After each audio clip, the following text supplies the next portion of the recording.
Who recorded?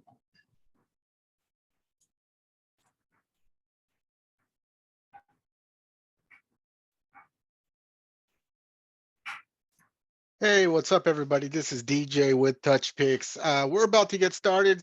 I'm gonna have a couple more minutes while people join in. I'm gonna getting some equipment set up, so just bear with me. It'll be 2 or 3 minutes. We'll get started.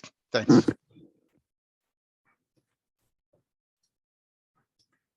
You got it muted.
Hello, all. Thanks for joining us while DJ is getting set up. I see we have about 7 people on with us now.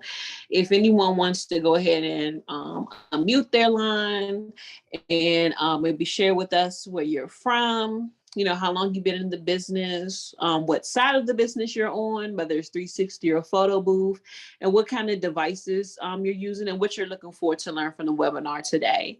So whoever wants to get started, you can go ahead and unmute yourself. Hey everybody, my name is Devin. I'm really new to the 360 business. I haven't had my first event that's coming up on July 10th, so it's pretty exciting. And I'm here to learn a little bit more about using the GoPro because that's what we're trying to run. So yeah. Okay, welcome, Devin. And which GoPro are you using? Hopefully you're about to say the 10. Yeah, we picked up a GoPro 10. Yeah. Perfect. Okay, sounds good.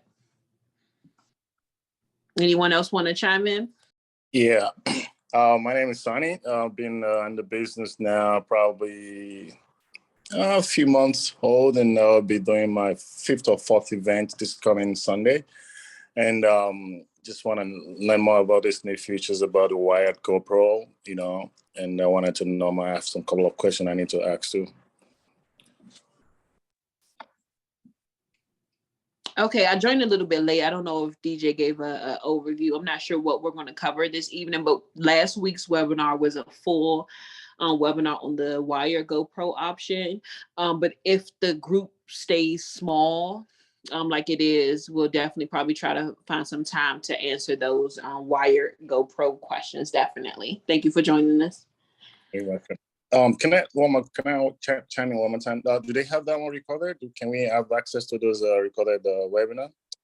I can double check and make sure. Yeah, it is published. The Wire GoPro webinar is published, and it was also attached and will be going out in our newsletter. I don't know if any of you received our newsletter, but you'll be able to see it there. But the Wire GoPro webinar is published, and then I'll be putting links in the chat just for information, resources, as well as how to view previous webinars. So definitely copy and paste the information that I put in the chat to use for future reference, screenshot it, etc. So I'll put those links in the chat, Sunny. All right, sounds good. Thank you. Mm-hmm.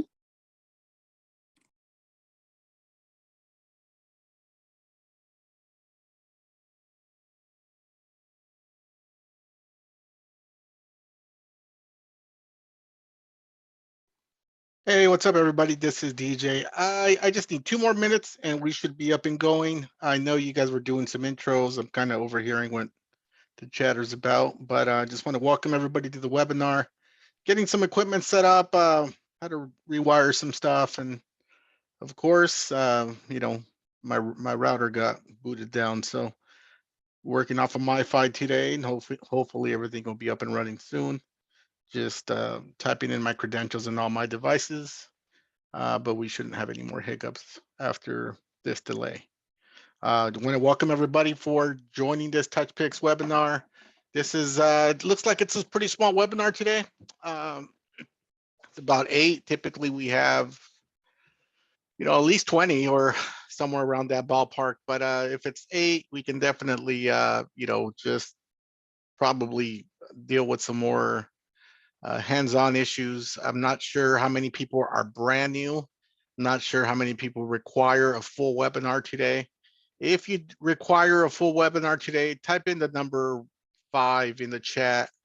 That way I know that you guys require a full webinar. If you guys want to kind of go off topic a little today and just discuss TouchPix as a whole, or maybe you want to learn more about the wired GoPro, we can definitely do that. But typically we do webinar Wednesdays every single Wednesday for the new people, but it doesn't seem like there's a lot of people today. So I definitely want to value your time and want to make sure your questions get answered.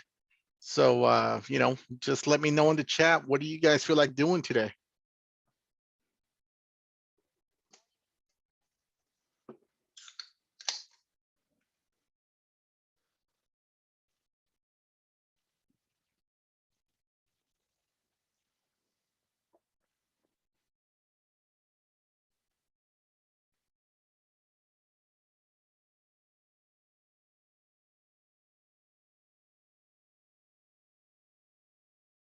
Yeah, I see there's a chat going.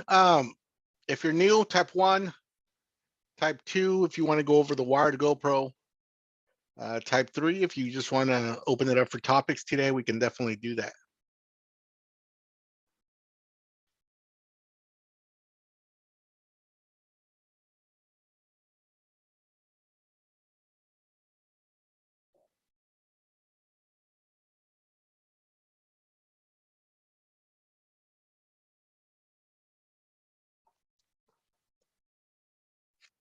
Does everyone have access to the chat? If you don't have access to the chat, feel free to unmute yourself just so we can capture what kind of participants we're dealing with. So type, excuse my typos, I was trying to move fast, but type is 1 if you're new and you are interested in like the full, setting up, getting started with TouchPix. Type 2 if you're interested in our GoPro wire GoPro setup, and then type 3 if you're open to us being having a kind of open topics webinar this evening. So if you can't put it in the chat, feel free to unmute yourself and let us know.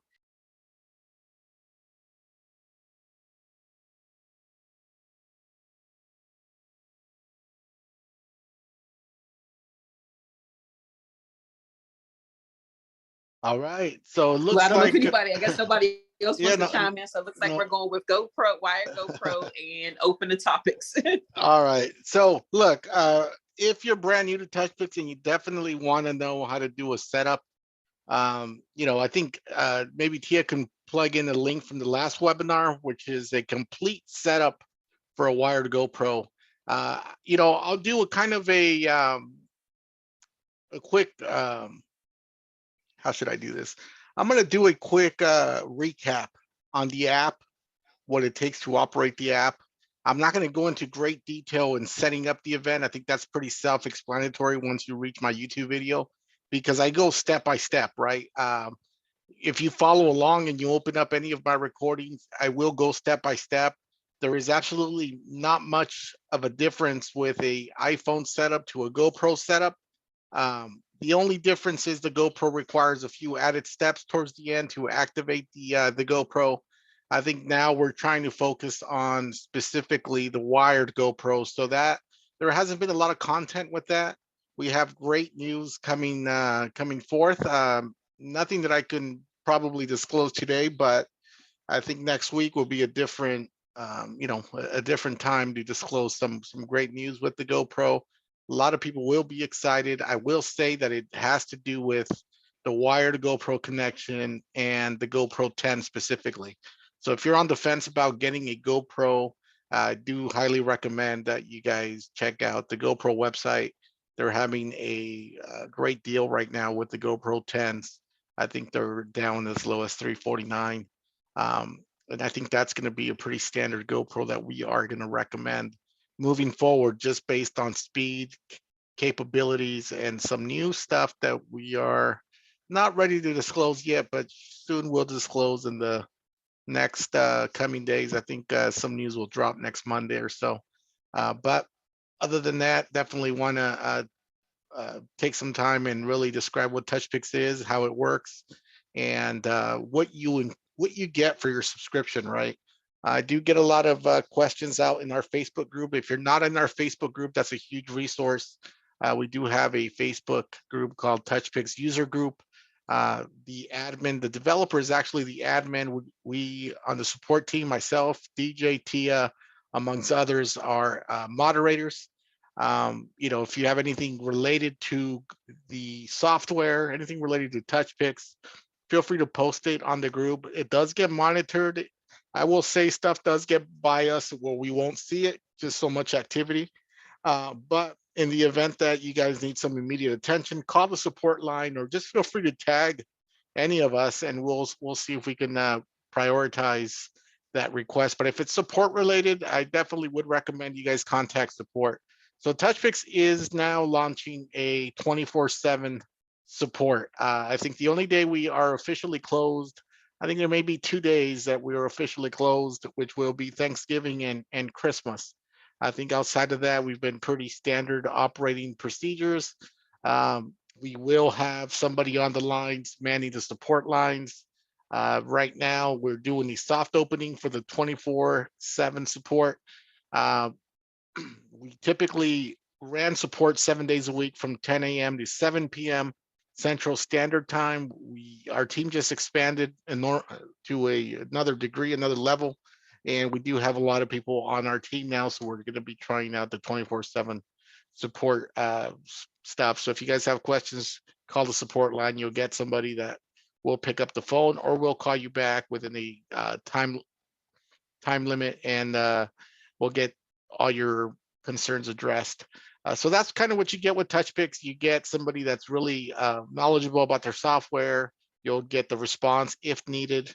If you're a paying member or a paying subscriber, then that's prioritizes you to get the help that you need. Misconceptions about the support line is we will not set up an event for you. We will not rip a illegal audio track for you from YouTube or from any other site.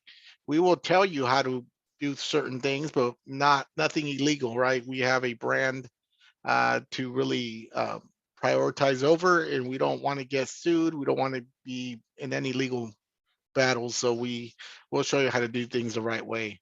The YouTube is a great resource if you want to do things your own way outside of what we teach you.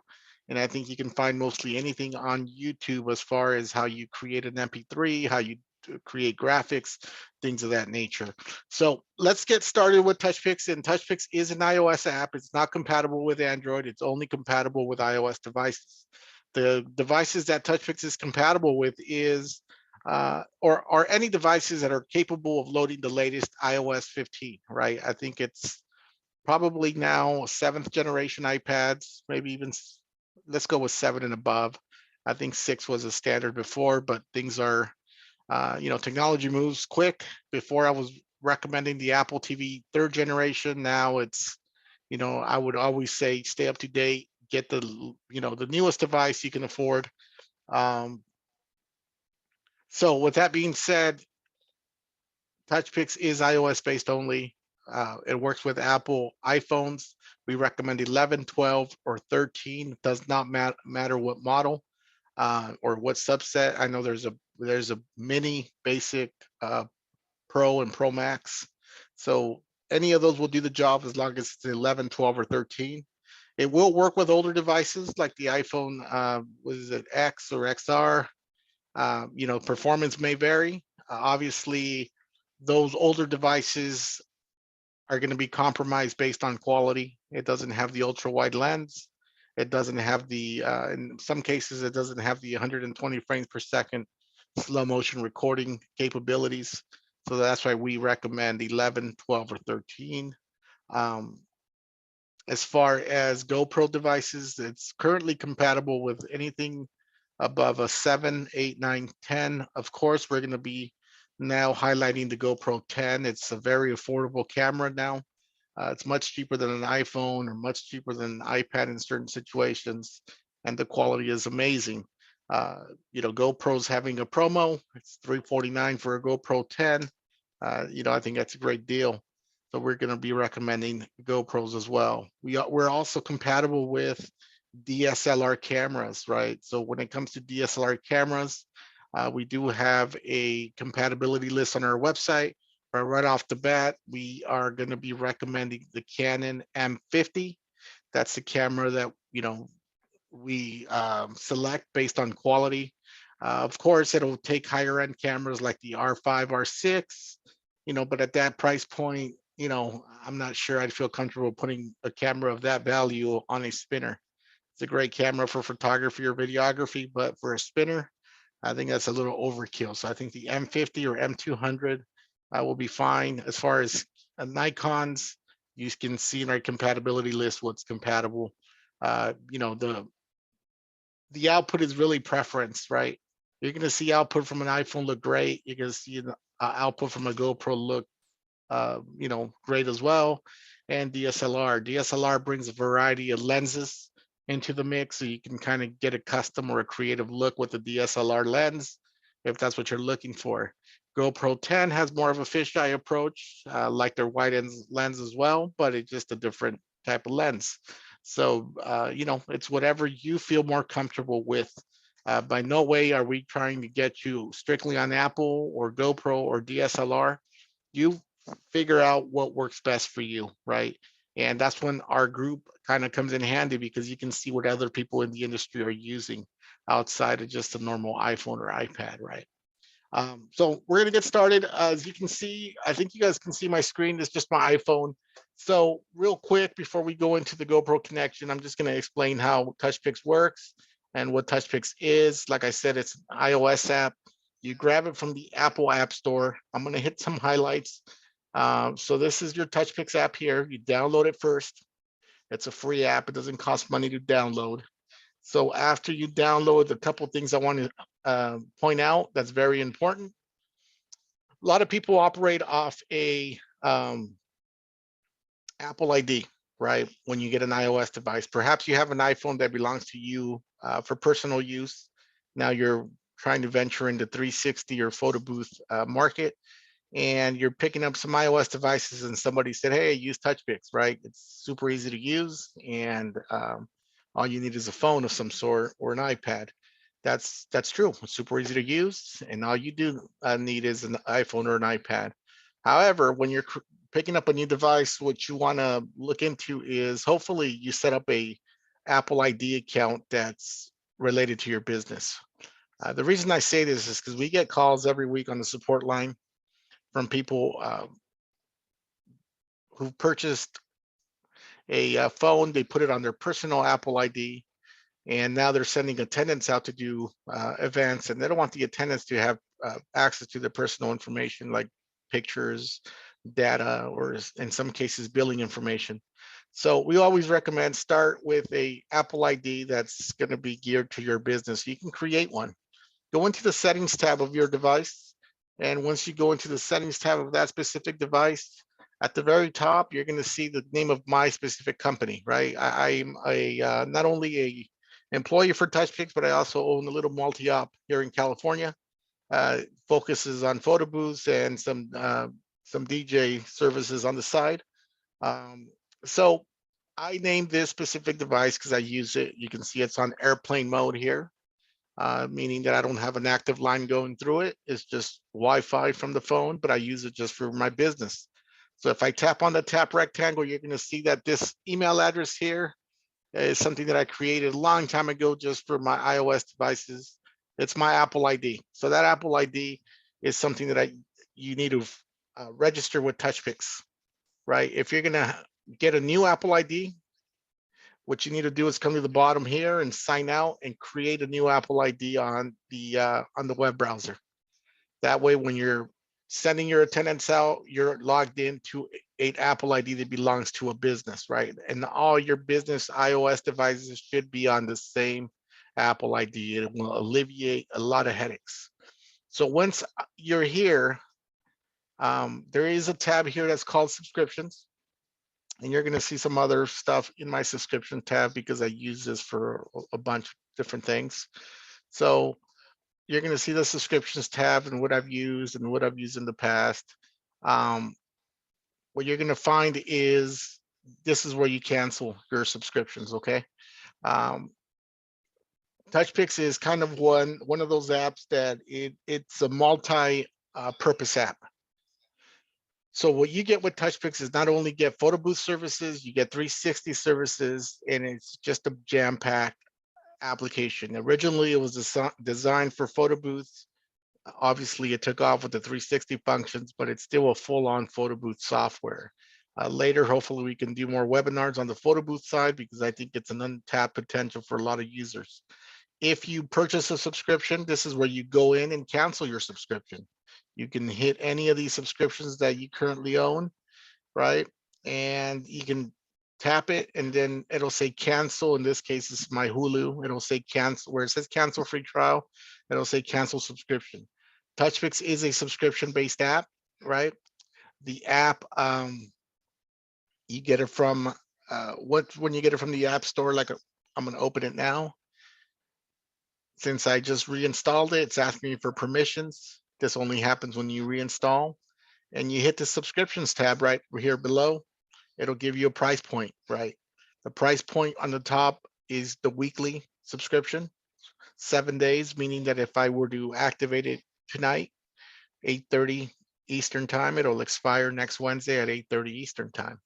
Same thing for the monthly and the yearly, right? The reason why we show you where to cancel your subscription is because it's your responsibility to cancel it. If you have events this week, but you do not have a lot of bookings next week, or maybe no bookings next week, there's no reason for you to pay another week's subscription. Since it's through the Apple Store, it will auto charge your account. We don't take payments directly. Everything comes from the Apple ecosystem, from the Apple App Store. So it's your responsibility to cancel them. So this is kind of why I'm showing you where things are so you can cancel your subscription. You can always cancel and resubscribe at your leisure. So I recommend you cancel a subscription maybe 2 or 3 days before it expires, because Apple has a tendency of doing the reoccurring payments a little bit ahead of schedule. Okay.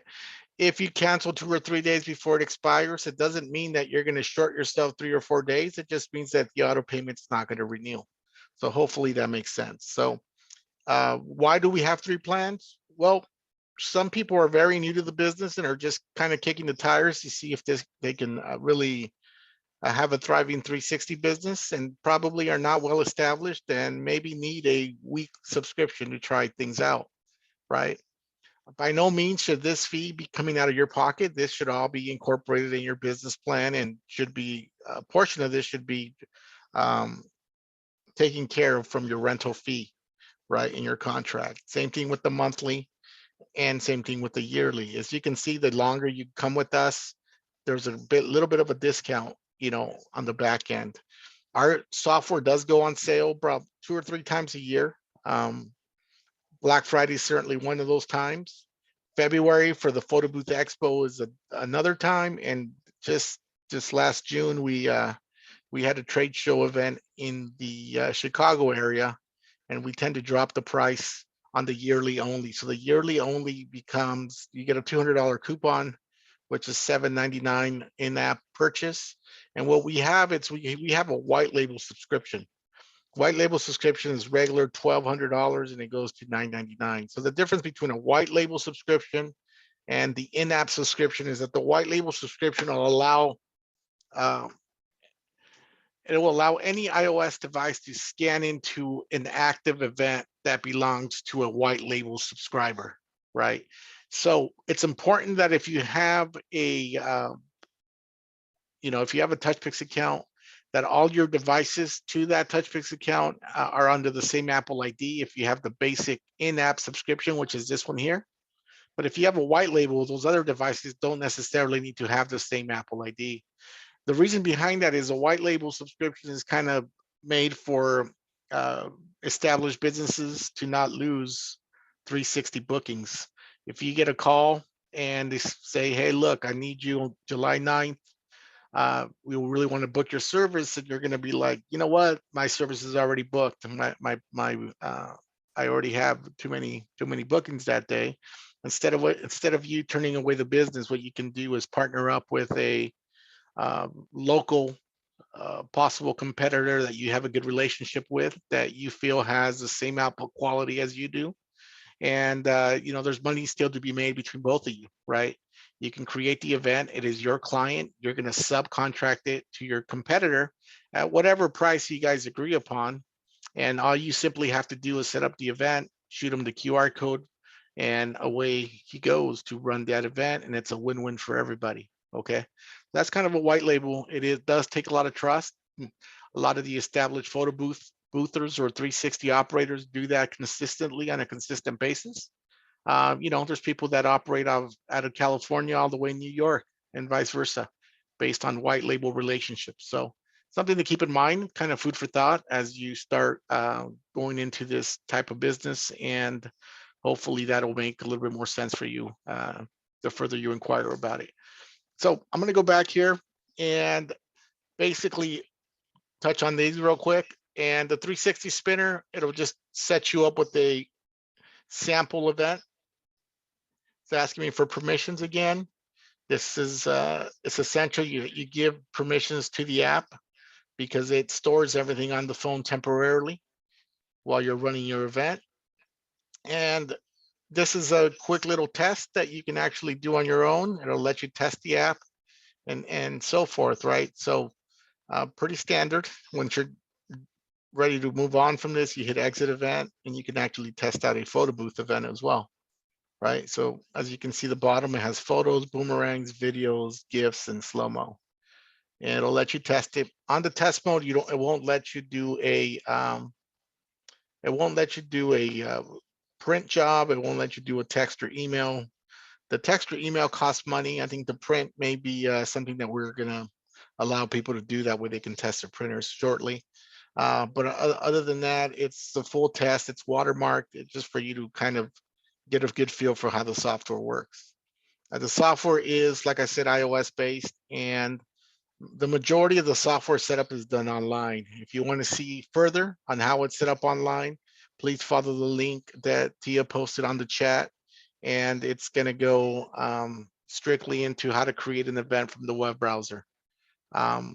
It's pretty standard from there, and what we're going to do now is kind of go into the GoPro 10 wired. Okay. This is kind of a different webinar, but I think it's kind of better in the sense that, we give some more attention to our highlighted pieces that are just coming out. That way, people with questions, we can answer them more effectively. So what I'm going to do is I'm going to share my screen, my actual computer screen here. Let me go here, and then I'm going to share my desktop here. So you can see this is my computer desktop. I always recommend people start with a TouchPix folder. In that folder, I recommend that people have organization to a certain degree for their events. And this folder, it's easier to set up things if you have everything organized. Put in your logos, right? Put in your graphics if somebody's designing graphics for you, or put in your MP3s if you have MP3s that are ready to go. I'm going to shoot you a quick picture of my gig bag just to give you an idea of organization. Again, I think organization is key to a successful event. We get countless calls of people running wild, basically, because they're haven't prepared enough, right? I don't expect everybody to have all of these devices, right? Especially if you're new, this is stuff that I've acquired since 2013, since I've been in business. But I have a gig bag, right? In my gig bag, I have different avenues I can explore. I do have my DSLRs in here. In the event I want to use a DSLR, I used to use a GoPro 7 exclusively. I've now replaced that with the GoPro 10. I have some backup lights in the event that my primary light gives out or runs out of juice. I can always pivot to a separate light. I have a couple of iPhones that I use strictly for business only that I have in my arsenal in the event that, you know, something happens to an iPhone or it's malfunctioning or something, right? It's technology. You can't really depend on it 100%, right? You always have to have a fallback plan. That's why I'm showing you this picture. It's all about the fallback plan. I do have a small router that we use for ScamPix. ScamPix comes with TouchPix. ScamPix does allow you to share without the use of internet. ScamPix is now going to be playing a bigger role as we announced the update on Monday. So just be mindful, look into ScamPix, try to get a router that we are going to recommend. And I think if you're going to consider yourself kind of a intermediate to pro level user, I think it's going to be super handy for you to use. Our new update will be coming out as of Monday, highlighting some new key features, but ScamPix will be part of that explanation. I do have some batteries in the event that I need batteries. This is kind of my gig bag, like I said. Covers like my iPad sharing station. Everything's kind of tucked away. It's a small camera backpack, essentially. So I'm just kind of showing you that for, you know, you guys can get a good idea of how to prepare for events. So what I'm going to do now is I'm going to log into my touchpix.com account and I'm going to scan into an event and then show you guys how to work the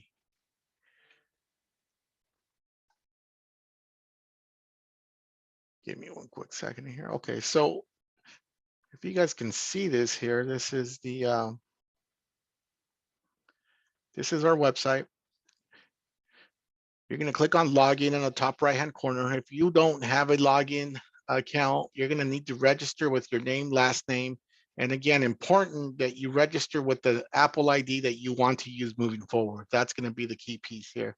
Whatever Apple ID you're wanting to use moving forward, hopefully it's a business one like I recommended. You're going to register with that account. You're going to get an email. It's going to have you create a password.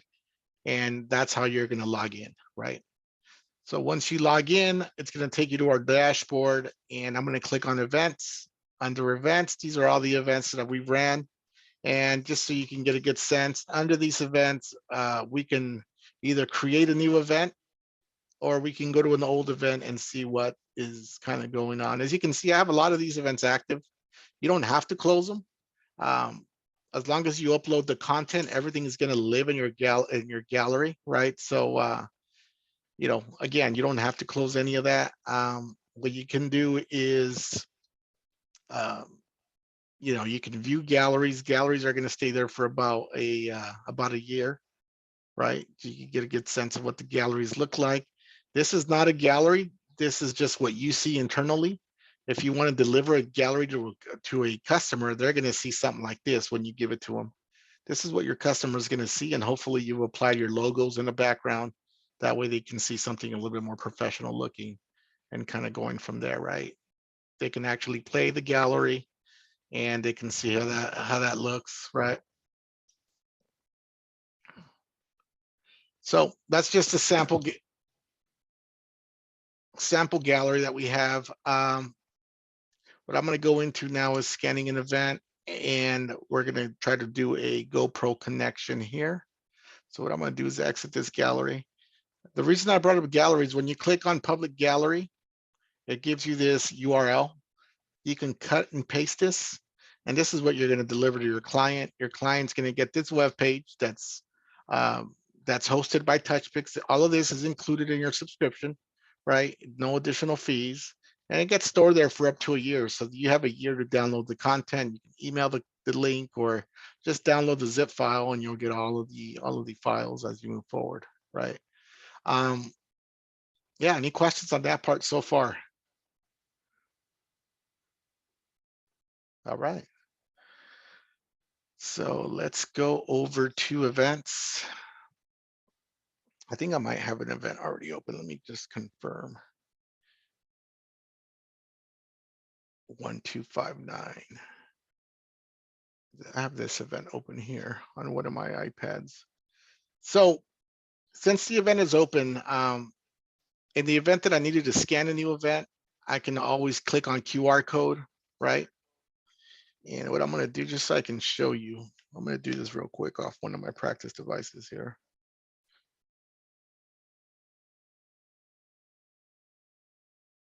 Because I'm screen sharing right now, I need to take a picture of that QR code from my phone, just so you can see the process real quick.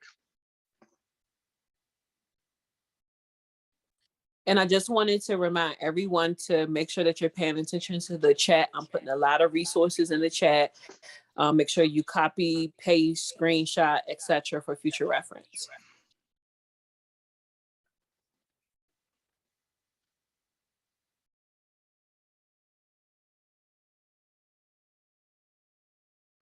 Okay, so essentially here, I'm going to be ready to scan my event. I'm going to open up the TouchPix app and I'm going to hit activate event. It's going to give you 3 options. Do I want to activate it as a test event, a sharing station, or an active event? I typically always go active. I've never really done the test, but the test is there for you to make sure that that event works great for you. But in my case, I'll usually prepare for my event the day before, and I activate my event since I know that's what I'm going to do the next day. I just go ahead and go active, right? So if you're ready to activate the event, I'm going to hit active. The QR code opens up. I'm scanning the QR code. It's just a picture that I took from my phone of the screen that I just showed you from my dashboard. And it's kind of doing its thing right now. It's loading up the event. All of this really depends on your internet connectivity at the beginning. So you only need internet to activate the event. You do not need internet to run the event. Obviously, internet is helpful when it comes to sharing the content, but you don't need internet to actually run the event. And even some of the sharing can be done without internet based on airdrop and things of that nature.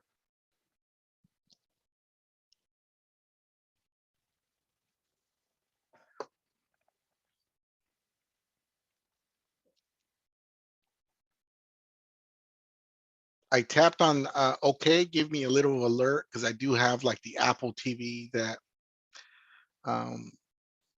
requires a little bit of a resource file that it's only installed once. So once you do this once, you don't have to do this again. And because this was a new install, it's doing it now. Just trying to get you a good indicator on how that works.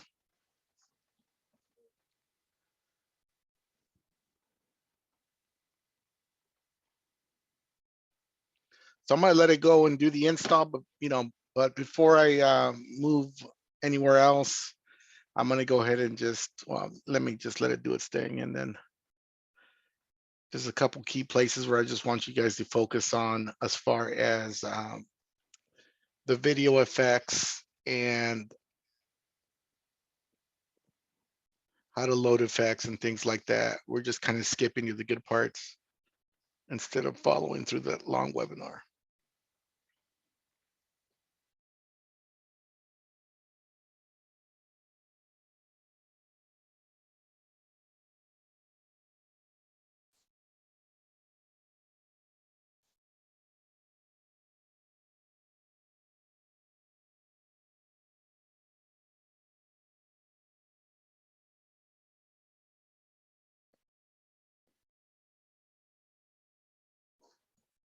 All right, so it's over. So what I'm gonna do real quick is I'm gonna airdrop another file to the iPad where I'm gonna be doing the demo. I'm gonna airdrop that file. So I'm gonna hit share.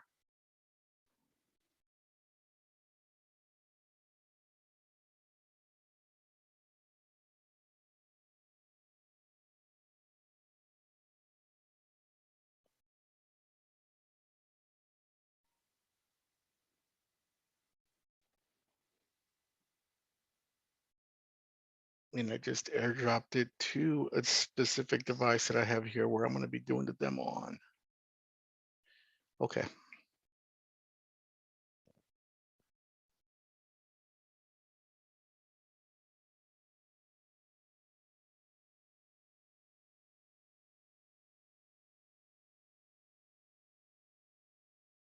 Okay, so this is where we're at now. Okay.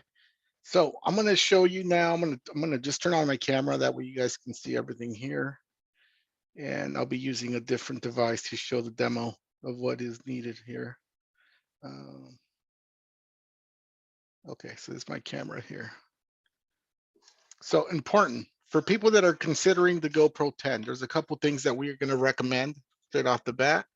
And that really depends what you're going to be operating the GoPro 10 with. Let me move this cable out of the way here. And this is my GoPro 10 here.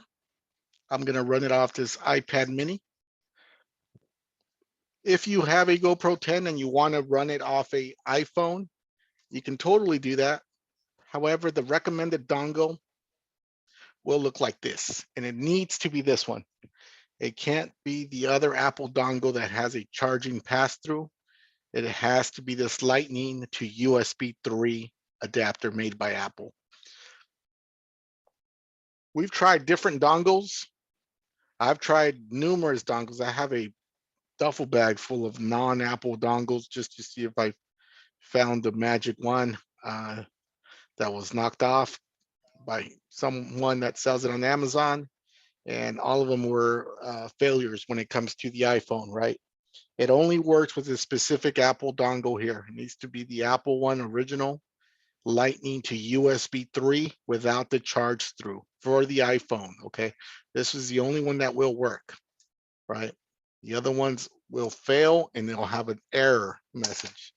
Now, if you're using a newer device like an iPad mini or an iPad of some sort, you're gonna also need the official Apple USB-C to USB 3 with a pass-through. And in this one, it does have the HDMI as well, which is really not needed for this. But this is the one that works the best. Like I said, I've tried others. There's some others that have worked, but the consistency varies. I'm going to stick with this because I don't want the headaches at events, right? I'd rather go with what works, even if I'm paying a little bit more money. I'm getting the authentic Apple dongle, USB 3 with pass-through, USB-C, okay? That's important. That's what I'm going to highlight today. As far as GoPros, this is a standard GoPro 10. And what I'm going to do is turn it on.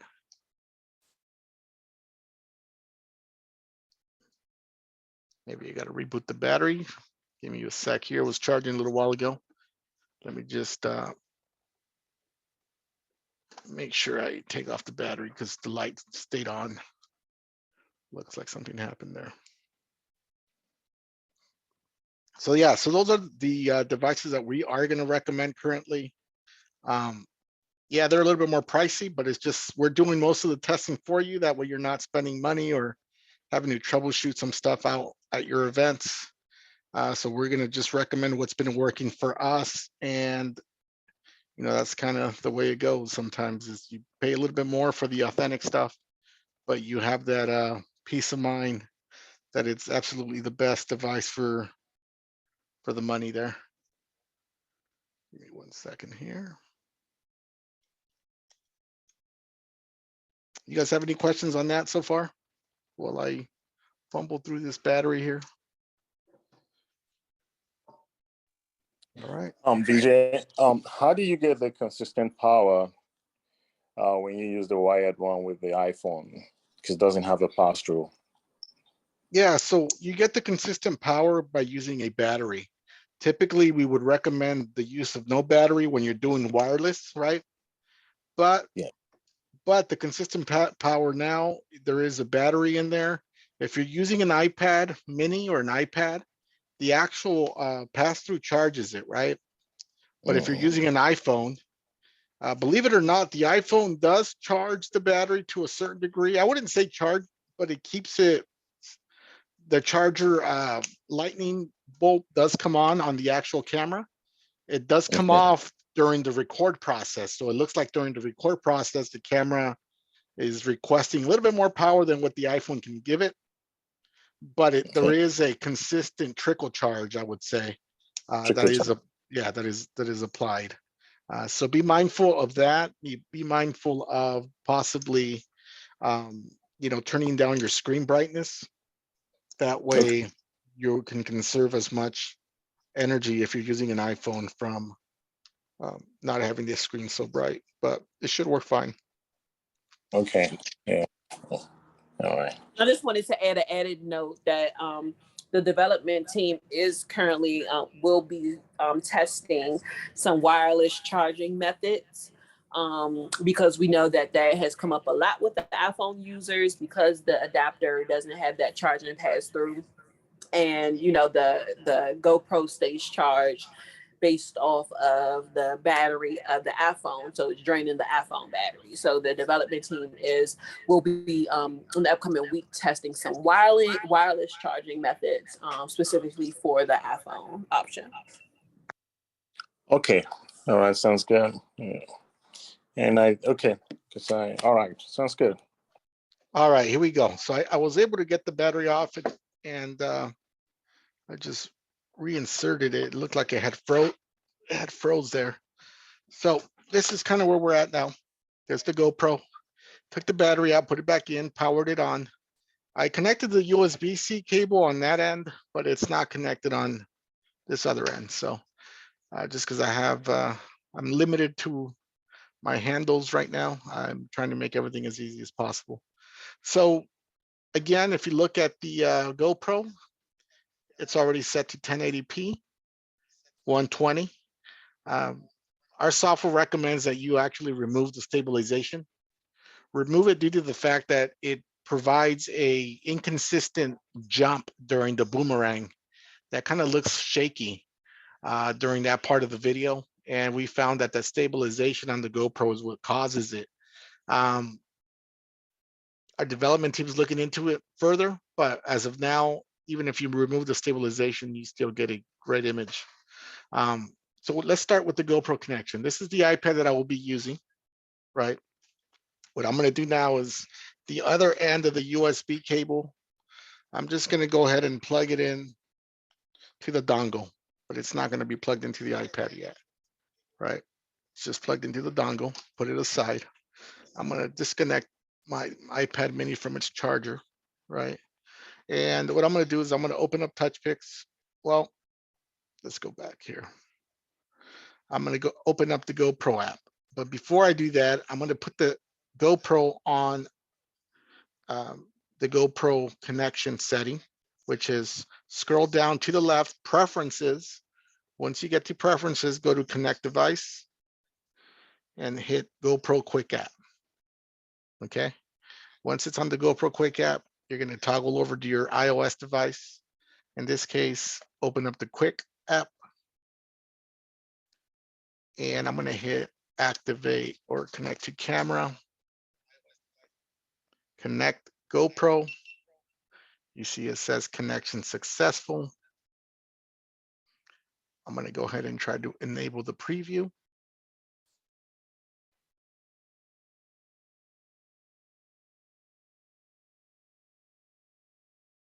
It's going to join the network.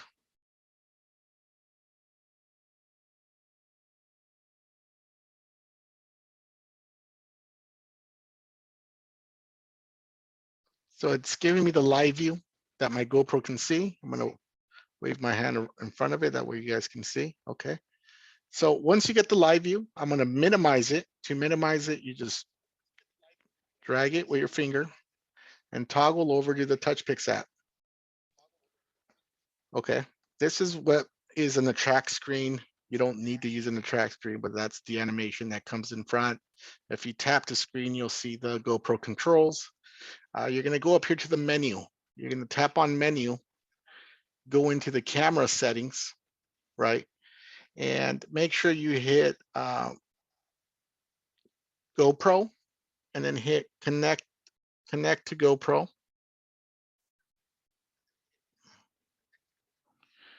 You're going to see the GoPro pop up on the list there. I'm going to select it. And then once I select it, it's going to ask if I want to connect it wired or wirelessly. This is the time now where you make the connection. Everything needs to happen in this exact sequence. So I'm going to go ahead and connect it. Give me 1 second here. Once it's connected, it's going to go into your GoPro. You'll see the back of the screen. It'll go into USB connected mode. Okay. I think there's a little delay on my video, but I'm going to go as slow as possible.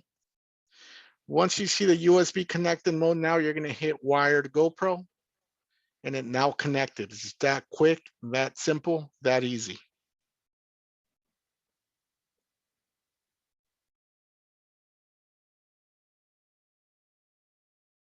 Okay, so this is what we're doing now. And I'm going to do a quick session, okay?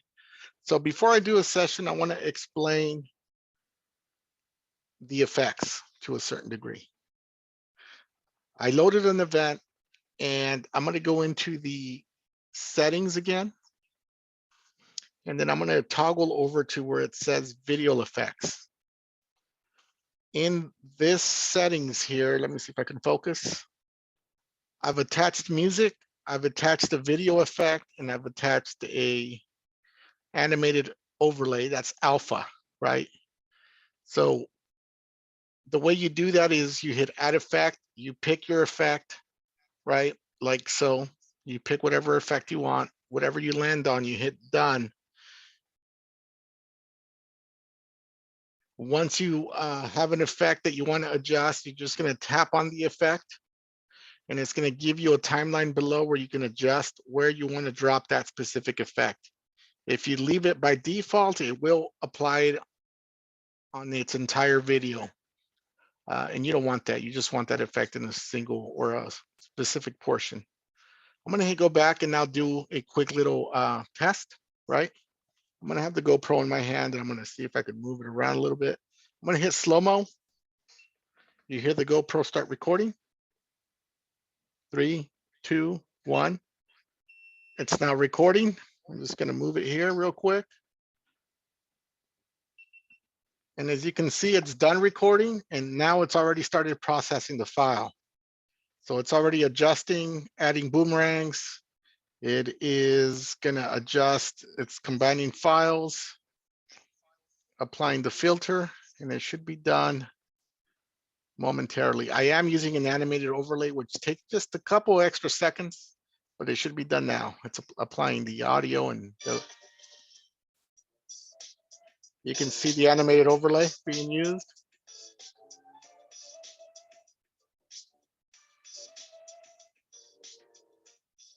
Extremely quick, extremely fast, rendering, even with animated files, right?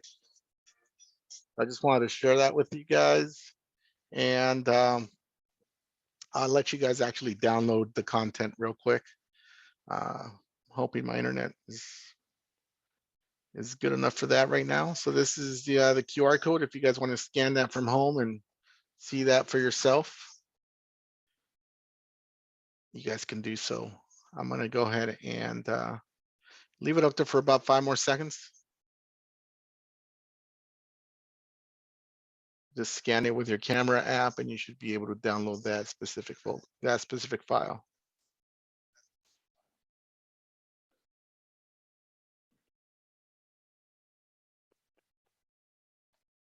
And then you hit next. Another great thing about this wired connection is typically when it was wireless, your iPad and your GoPro would share the Wi-Fi connection between each other, meaning that your iPad could not connect to the internet because it was taken up by the GoPro camera, right? Now with this wired solution, this is free to connect to any Wi-Fi, so you can share on the spot. You don't necessarily need a sharing station. You can share on the fly if that's what you want to do, but you can also get the sharing station as well if that's, you know, another route. If you want to deal with bigger crowds, the sharing station is always helpful. So at this point, that is how you connect the GoPro, the wired GoPro 10 to TouchPix. You saw how quick it is on an iPad mini to render. It's extremely fast with animated overlays. which means that overlays have movement. Again, I'm just gonna play it back for you real quick. That way you guys can see what I was talking about. And I think it's the top one here.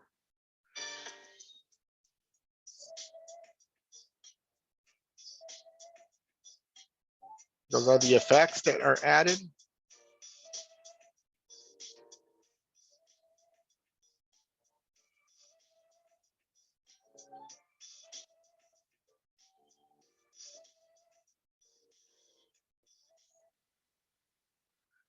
You guys get a good idea of how that works. And if you guys have questions, we can turn it over to questions. I'm gonna go ahead and minimize the screen. You guys don't need to look at my 7-Up. Here we go. DJ, I got a question. Yeah, My question is now at an event you got the arm. So how do you set this up? that's a great question. Let's go into the TouchPix group. Let's see what we got going on in there, right? Because I think there's a lot of setup. There's a lot of oops, not to give me a sec here. Let me stop the share because give me a sec. But it's an excellent question nonetheless.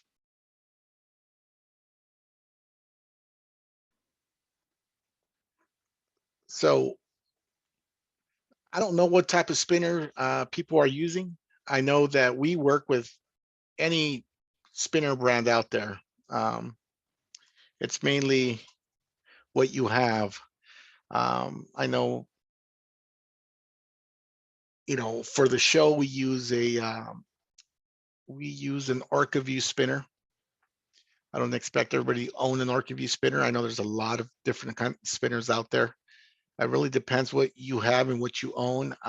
But yeah, you're definitely right.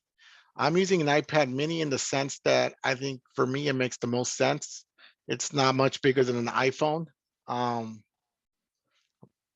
So it's going to become a preference type of thing. Let me go into the TouchPix group. That way I can see certain setups and we can go from there, right? And I'm just going to randomly go through setups. So I'm not going into any specific, anything specific, basically. Let me go ahead and start sharing the screen real quick. So here's a user. I just randomly saw this picture. They're using a DSLR. The DSLR connects the exact same way, right? You do need a controlling device that processes the file, but it just gives you an idea of what the users are using. This is how they're mounting their phone. This is how you can ultimately mount your phone or your iPad mini, right? Same thing goes for the GoPro. Minus remove this and put a GoPro in there, right? Same exact setup, right? They're just kind of showing different things on that specific setup. And let's go into Tia. Do you have stuff that you posted? I was just about to say, maybe if you search me or search Wire GoPro, I think it's a pinned post from the show from Charles. And then if you search me, I show my setup as well. I'm gonna go to Tia. Because she's a pro, everybody. So there we go. Yeah, there you go. so so this is kind of what we got going on with Tia, right?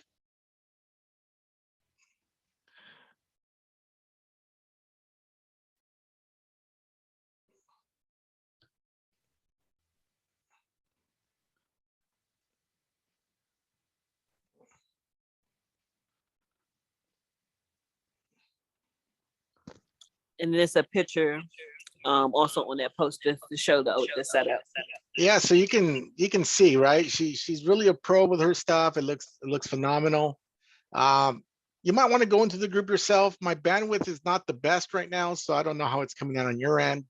But look, this is her setup. This is her GoPro setup with the same iPad mini I got going on. Like I said, the iPad mini is not that much bigger than the iPhone, right? No, not at all. I think it's probably the best device to have in an arm. I wouldn't go any bigger than this. I think the iPad mini is the way to go, but people can use an iPhone, but really we're not trying to force you to buy anything that you don't already have. Try with what you have and see if that works for you, right? She's using the iPad mini, a GoPro, and she actually uses a light, right? So she can light up her guest at night. So it adds that clarity. So that, Excuse me, the iPad mini is just for Wi-Fi only? What'd you Yeah. say? it can Somebody- be. It Yeah, I can was be. just asking. Yeah, I was just asking the question if it's just Wi-Fi only for the iPad mini, or is it with the cellular? Either or, it Well, doesn't make a my difference. particular iPad mini has cellular service, but it can just be Wi-Fi. That's a personal preference. Okay. Yeah, it's not required. I mean, but if you want to have it, you're good to go, right? Let Okay, me see so what I DJ, I got one more question. Now, you showed two different of those Setup. Apple, those lightning cables. So where's that second one being used, or is that just an option? No, No, the the second, second is two different. Oh, go ahead, DJ. yeah, no, the second one is this one's strictly for the iPads because Okay, the iPads have a USB-C connection. So you can Right. use the bigger one with the iPads. You can use Okay. the official big connection with the iPads. If you're using an iPhone, they only have lightning connections. So you need the smaller lightning to USB only, the one Oh, I without got you. the So if I'm charge using through. an iPad, I need this one Tia got in the video. Okay. Yeah, so Correct. if you're using a newer iPad, you need the one that I'm using in the video. Certain older iPads still use the lightning Oh, okay. I got you. cable. So, but I recommend, I always recommend people just use the newest and greatest. But if you're using an older iPad, then you'll still need the lightning adapter that's used for the iPhone. And just to answer a question for someone from Devin in the chat, your control device has no effect on the quality. The capture device controls the quality. So whether you're using a GoPro, an iPhone, a DSLR to capture the video, that's what controls the quality. Whatever you're controlling it with, whether it's an iPhone or an iPad, that has no bearing on quality. Now, if you're using an iPad versus an iPhone to capture the video, that's where kind of quality comes into place, especially if you're not using one of the newer iPads with the dual lenses. If that answers your question. Yeah, I mean, she hit it right on. So it just more of a preference, but by far for people that have been using GoPros with TouchPix before, I think one of the biggest complaints was that it takes a little while to render, right? It's not necessarily the rendering that takes a while, but what would take a while is for the transfer, the wireless transfer to go from the GoPro to your iOS device. It took some time between 10 to 12 seconds for it to get there. Then the software needs to render, right? So now it's almost non-existent. With the wired, the information gets transferred immediately with the wire, and now the software gets to render it, as it should, super rapid. So you can keep your battery in your I'm sorry, GoPro 10? one moment. So I just reread Devin's question. Sorry, I was moving too fast. He asked, was a GoPro versus an iPhone better quality? You can achieve excellent quality on both devices. The factors that go into that is lighting, making sure that you have it set to ultra high quality, or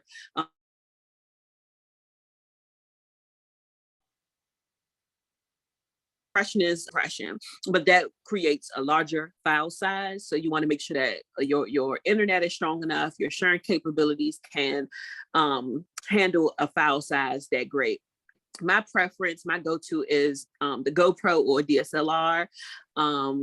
But I have seen people who have excellent output using an iPhone 13, iPhone 12, etc. So it's really your preference, how you're able to control your lighting. If you are a little more advanced and you can you know how to manipulate white balance, ISO, things like that. Those are really true factors in getting, that high quality footage, but you can achieve high quality footage in any of the devices that we recommend. So now you can leave your battery in the tin now with this setup, with the wired setup? Yes. Yeah, that's correct. So this is the setup that we used here at the show recently in Chicago. Okay. This is the spinner that we have, or that I have. And every spinner is different. I just got this spinner just on the sense that I needed something a little on the larger scale. I do a lot of like Sweet 16s where my smaller spinners that I have typically weren't enough because of the dress. People want to be able to take a a nice session with a huge puffy dress with maybe one or two people added in that. So so again, this is just kind of the setup that we use with the wired GoPro. It applies extremely quick, and this was the kind of the after effect. Please take note of the proper lighting that we used here, right? There is proper lighting here. We use light bars here. We do have a huge ring light that OrcaView provides with their spinner. This to me is kind of more of an ideal setup. Wherever you're at, you'll be fine. Yeah, it's more on the larger side, but if you have a smaller spinner, just get lights that are going to be complementing to your spinner. You don't need to use something that large. There's plenty of lights out there that will supplement that, but the software works excellent. Like, as you can see, it renders everything super, super quick. So yeah, that's kind of what it is. Any other questions regarding the GoPro 10 connection, effects, anything specific? Now that mount, DJ, you got your tablet hooked to it. Did that come with your arm, or is that something you got from someone? This is off of Amazon. This Joby mount is off of Amazon. So you can always find tablet mounts on Amazon.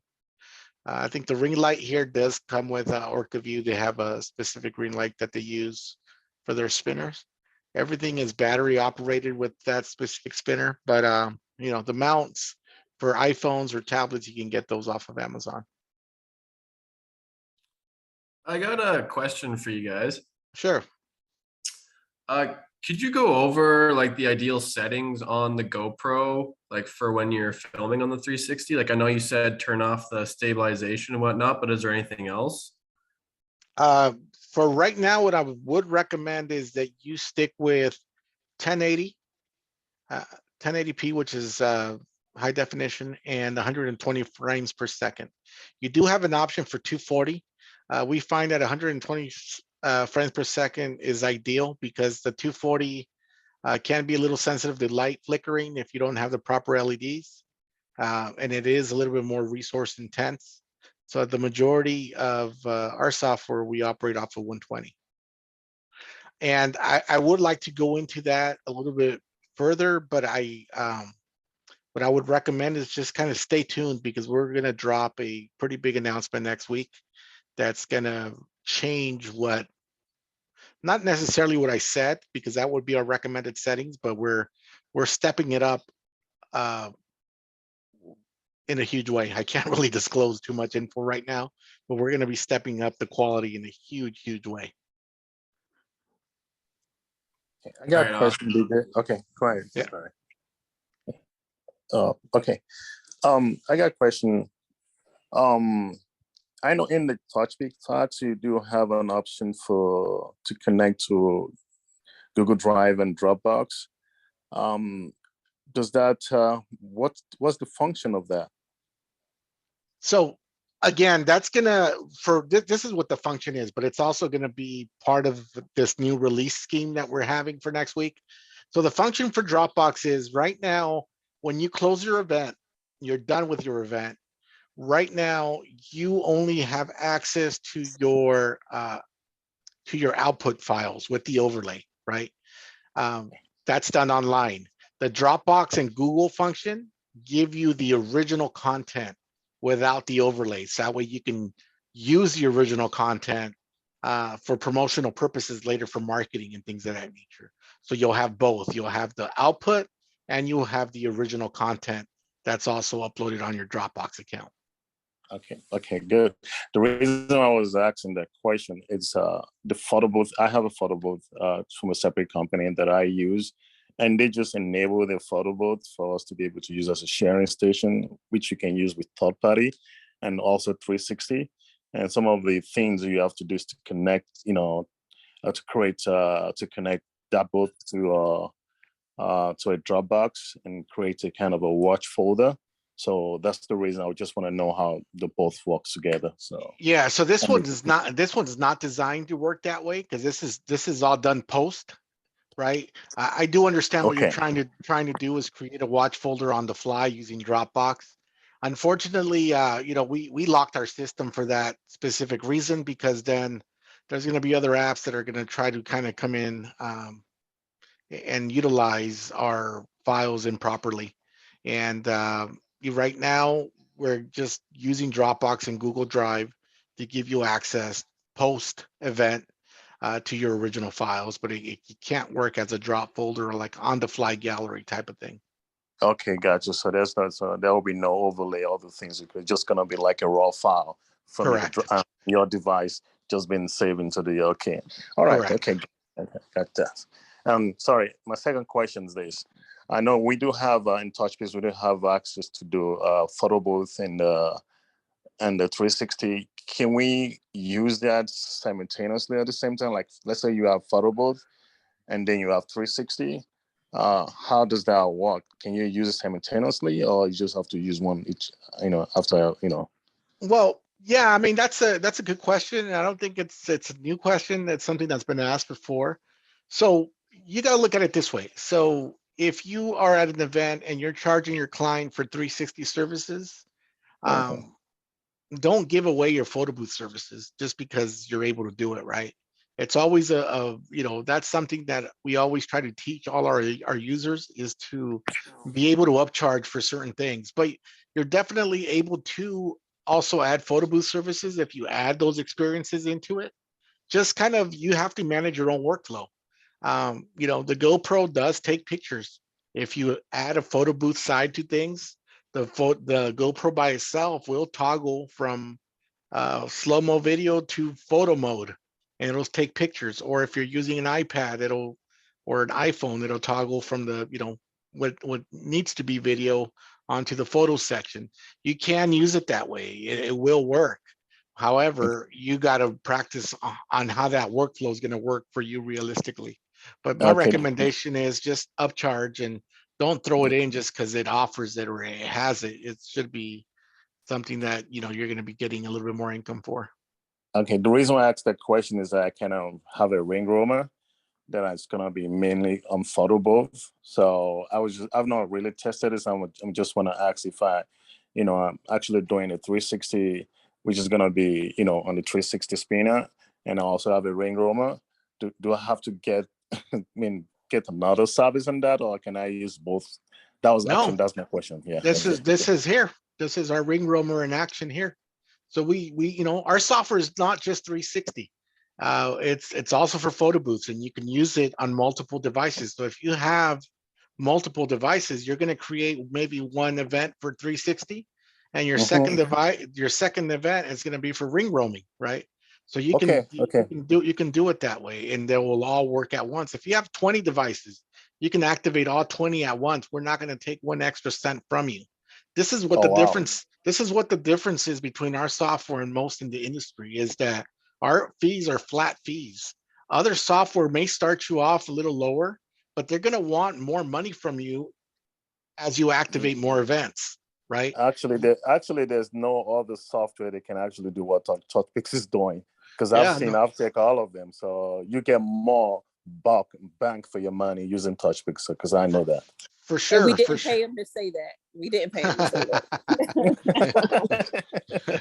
Yeah, so no, that's just the beauty of TouchPix, right? This is something that we at the show we had a little after party, and we had a TouchPix user that came from that area, and she started roaming with TouchPix, and some of these are some of the some of the results of that, right? We also had a standalone booth, and as you can see, like we were in a club scenario here, and basically that's the roaming, that's the you can't Ask for That's good. Yeah. better image, Because I just better had images in the club. a ring room, so now from ATA booth, so photo booth, so which I'm just adding to my business. So I have the photo booth, I have 360, and I have the ring room, and I intend to use TouchPix for the ring room. So Yeah, and so that's that a was quick what that's a quick plug for ATA too, because this is an ATA. I'm This sorry. no, it's fine. It's fine. This is also they lent us a ATA lent us a ring roamer.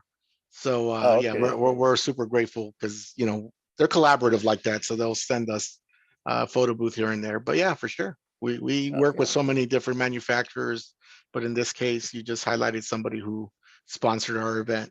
And we're grateful for that for sure. Thank you. Any other questions with the GoPro 10 wired? Anything specific you want to see? Okay, I wanted to have this too because it's kind of I'm not plugging for anybody. It's a kind of a wireless battery that I just placed an order by this company makes them, and it charges your iPhone wirelessly, and I think it's gonna be useful for us. They're using iPhone and using iPhone with wired GoPro. That was the reason why I asked that question. And the TIA said they're actually working on some things that how it works. And this is a new device, a new battery. Just put it at the back of your iPhone and it charges wirelessly. So, but I've not actually tried it. I'm gonna try it this weekend and see what it looks like, whether it works fine or not. Awesome. And put the link in the chat. We may contest it. Yeah, it's in fact it's just it's a new product. It's made by very reputable company because I do use it, but I do video. I'm a video production company, so I use the battery. They have a very good track record. I will put it in the chat. So and they just launched this one. They call it Mini Go, so it's very good. And you just put it at the back of your iPhone. It charges wirelessly, and it's 10,000 milliamp hour, so it's pretty good. So I'll put it in the chat. So yeah, so people can. That's awesome. Yeah. Awesome. Thank you for sharing, man. You're welcome. DJ, how you doing this evening? Hey, good, man. How you doing? Oh man, I'm good as gravy. Good as gravy. My question is, I just purchased GoPro 10 and I was doing some testing. My dilemma is sharing station, utilizing the GoPro as the main camera and an iPad or iPhone as the controller.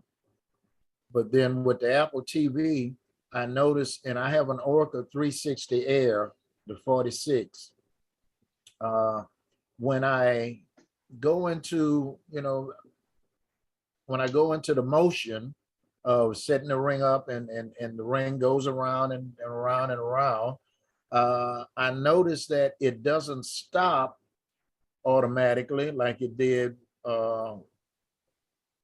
when I'm not using the Apple TV. What's going on with that? And hopefully I'm explaining it properly. Yeah, no, I think you kind of lost me there for a bit. So what is not stopping exactly? The arm, the recording? Right, the arm. Okay, like I said, I have the Orca. Okay, I got the Orca View, and I have the GoPro as my main camera. I have an iPad as the controller. Okay, we're clear? Got it. And what I want to do is my sharing station, when I do the QR code, all right, when I do the QR code and shows it in front the iPad, my 360 just goes, it does the recording, but it goes around and around and it doesn't stop. But when I disconnect the sharing station, it does what it's supposed to do. It stops after 5.5 seconds of recording.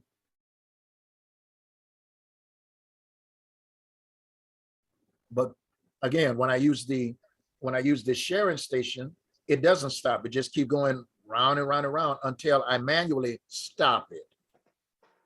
Okay, so Richard, that sounds like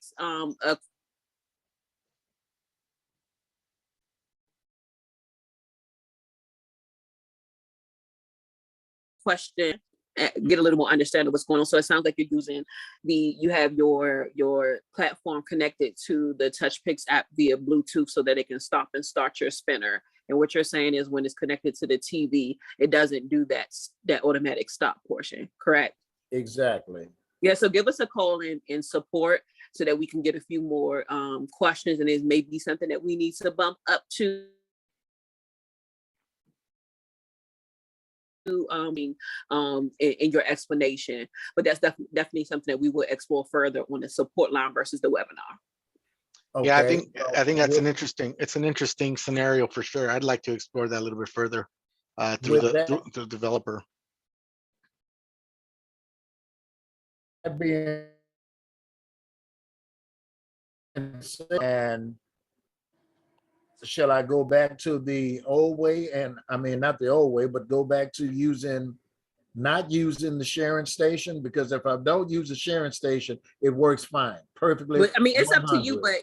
but support. We have 7 days a week support, so you can definitely give us a call before Saturday so we can look into this, and then we may give that advice if we need to look into it further for you to just go back to your old sharing method. But just definitely give us a call. We have 7 days a week, so that we can look into this before your event Saturday. Oh boy, that's why I love you guys. Thank you. Mm-hmm.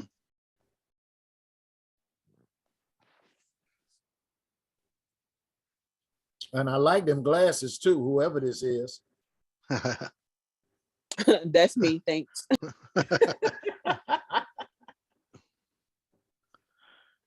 Let me see if my Some of them for my wife.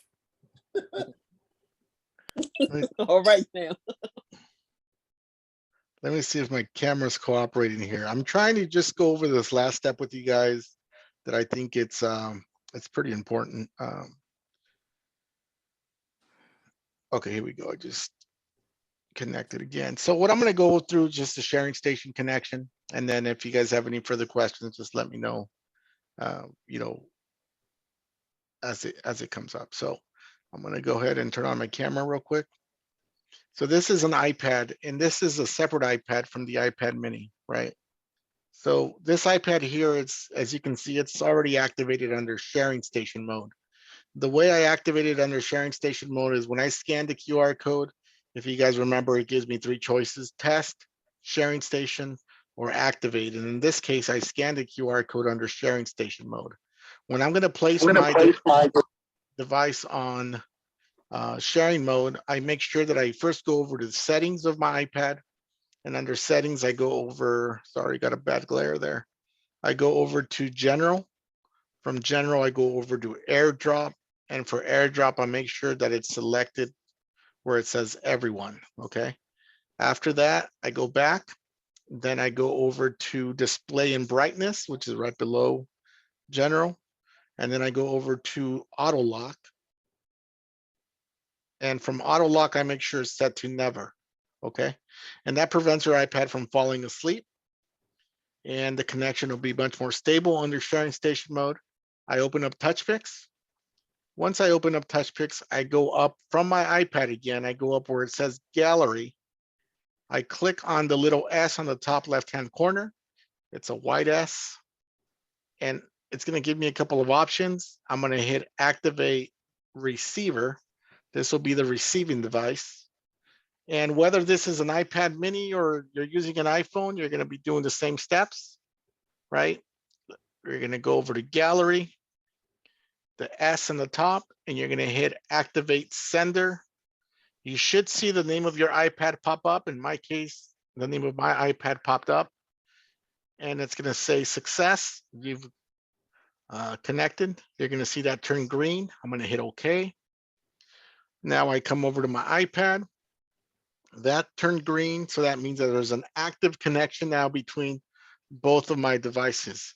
In a few seconds here, you're going to see a file pop up in here, I hope. This is the latest file that I just demoed when I was doing the GoPro, and it just popped up, as you can see. And this is your sharing station. So the workflow goes as follows. You have guests that are going up on top of the platform. They conduct their business. Your GoPro records. soon as it's done processing, this iPad wirelessly sends it to this device here. This is a sharing kiosk. Now your guests go over to the sharing kiosk, they tap on their thumbnail video, and they can actually see it, play it back from that device, right? They can scan it via QR code. They can share it via text message if that's what they want to select. There's a keypad for them to share. They can send it via email if that's what they want. You know, there's a keypad for them to do that. They can also do AirDrop if you have AirDrop available, and share it other ways, WhatsApp or General. General will let me share it via like iChat, right?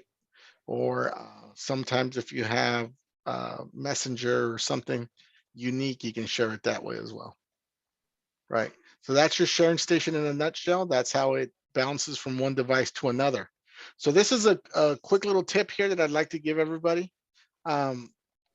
It's added videos as we go. I'm just going to disconnect it, but a quick little tip here. So for people that are concluding an event, right?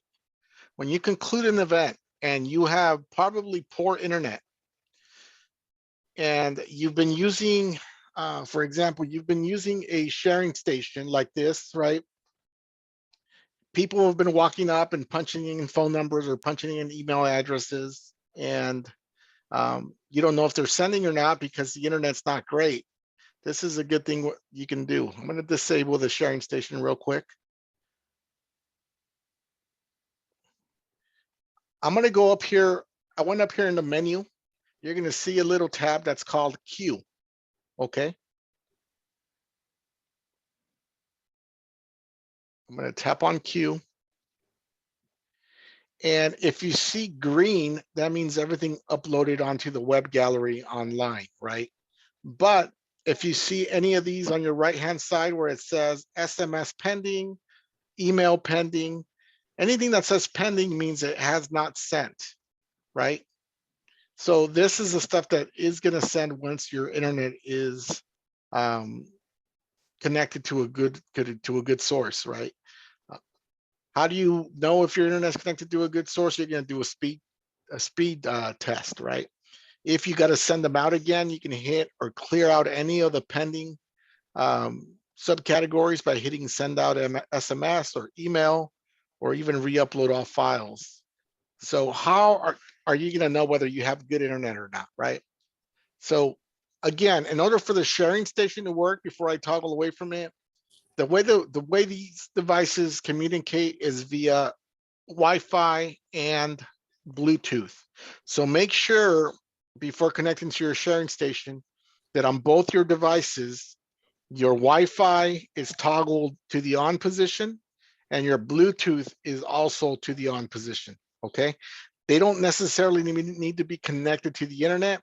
Your sharing station probably will be connected to some type of Wi-Fi to send out the files, but the way they communicate is through Wi-Fi Bluetooth protocol. So both devices need to have that part toggled on to the on position.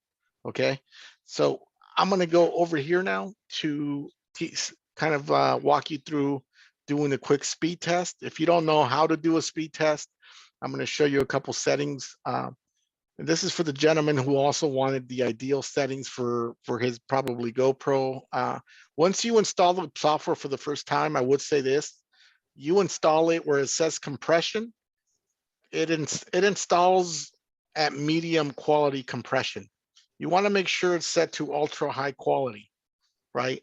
That is the best output that TouchPix offers with, you know, the highest level of or lowest end compression that we offer.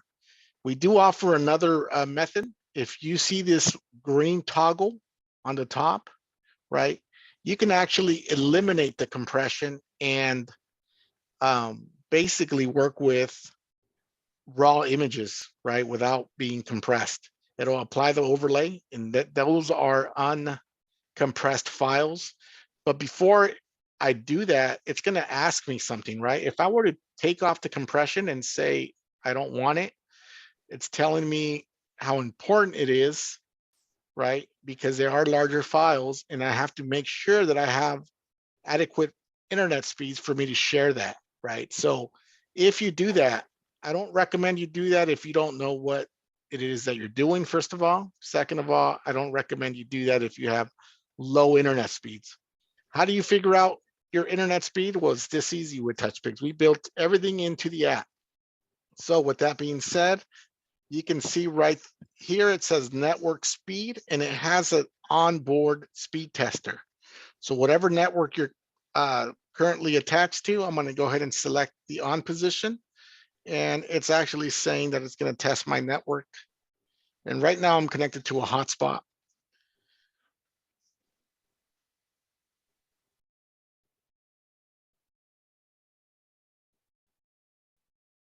I was connected to a hotspot. Okay, let me connect to my hotspot real quick. Now it's connected to my hotspot. And now I will run another speed test here.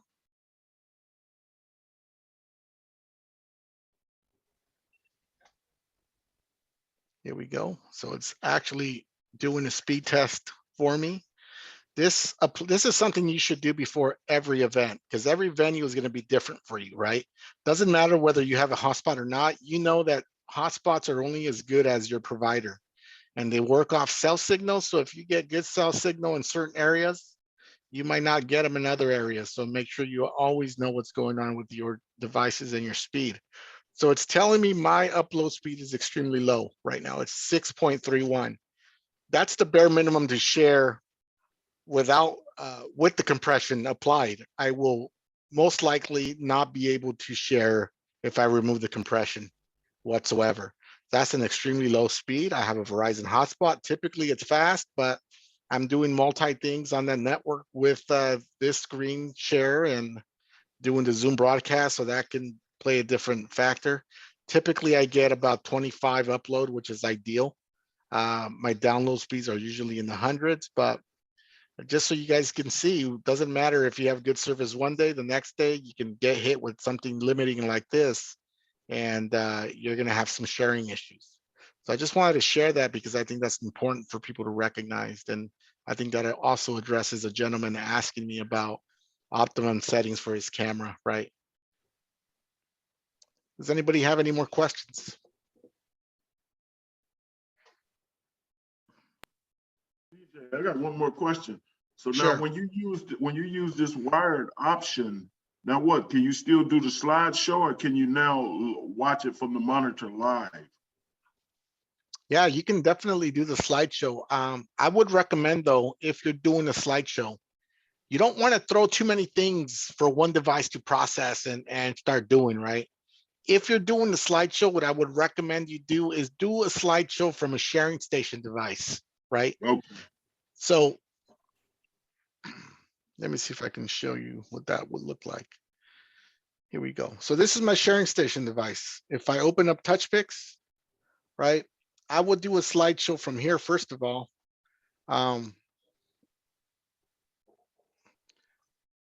The only difference here is if I go to settings, I would go over to toggle over to the area that has, where is it? TV session.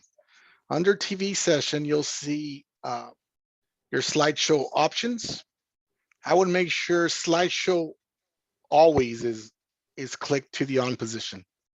That way, when you do your screen mirroring, the slideshow will play continuously, and do it from the sharing station device as opposed as tying it to the capture device. Let the capture device just worry about capturing and processing videos as quickly as possible. Let the sharing station device handle the slideshow, if that's what you want to do. Does that make sense? Yes, it Yeah, does make sense. yeah, that makes sense. Yes, does make sense. Cool. Any other questions you guys have for me tonight?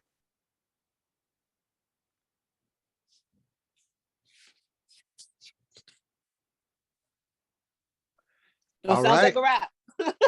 Sounds like we're good. So, hey, look, I like this kind of type of webinar. I think it's more of a, I think this was more of an intermediate type of to advanced type of webinar, because typically we get a lot of new users, and I think a lot of the experienced or more savvy users need a refresher in some of these new areas. So I think these are healthy to have every so often. But definitely appreciate everybody on this call. Definitely appreciate all our TouchPix users. And at the end of the day, I just want to say this: we are here for you to succeed. Utilize all these tools for what they are. Utilize the support line. Utilize the TouchPix user group. Tap on any of us if you need any type of help. But what I do want to say is practice, practice, and practice makes for better execution. The better you practice, the more you practice, the better the outcomes are going to be. People sometimes at events, if something is misfiring, it can be, a lot of the times it's user error. You know, they forget to charge certain things. They forgot a certain setting. They forgot, the overlay size, and, uploaded a JPEG instead of a PNG file.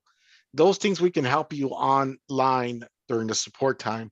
But if you're brand new, because we also get clients that are like, look, I just got a 360 yesterday. I got my first event tomorrow. What's up?